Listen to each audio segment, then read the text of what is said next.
suvni oqishidan, shamolni esishidan, shishani sinishidan saqlab qolish imkoniyatim bor edi deb o'zingni g'amga tiqma. Chunki sindimi, demak sinish kerak. Burning yerga ishqalansa ham, dod desang ham shunday bo'lish kerak edi, bo'ldi. Qazo albatta amalga oshadi. Yillar o'tgandan keyin ko'rasan. O'shunga uylanmaganing to'g'ri bo'lgan ekan. Tushunyapsizmi? Sizni ustingizda qanaqa taqdir bo'lgan bo'lsa, bu yaxshilik siz uchun. O'shuning uchun alhamdulillahi robbil alamin deng. Demasangiz ham shu holat, desangiz ham shu holat.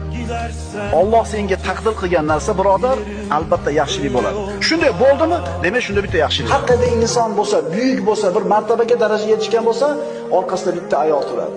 Yo onasi bo'ladi, yo ayoli bo'ladi. Mana shunday bir ayol soliha bo'lsa, erkak kishini baxti, yordam beradi. Qiyinchiliklarni yengishlik yonida turadi. Shijoatli bo'lishiga undaydi. Hayot mushkullarini yechishga yordami? Demak, sinish kerak. Burning yerga ishqalansa ham, dod desang ham shunday bo'lish kerak edi, bo'ldi. Qazo albatta amalga oshadi. Yillar o'tgandan keyin ko'rasan.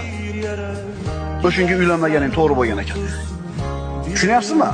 Sizni ustingizda qanaqa taqdir bo'lgan bo'lsa, bu yaxshilik siz uchun. O'shuning uchun alhamdulillahi robbil alamin deng. Demasangiz ham shu holat, desangiz ham shu holat. Alloh senga taqdir qilgan narsa, birodar, albatta yaxshilik bo'ladi. Shunday bo'ldimi? Demak, shunda bitta yaxshilik.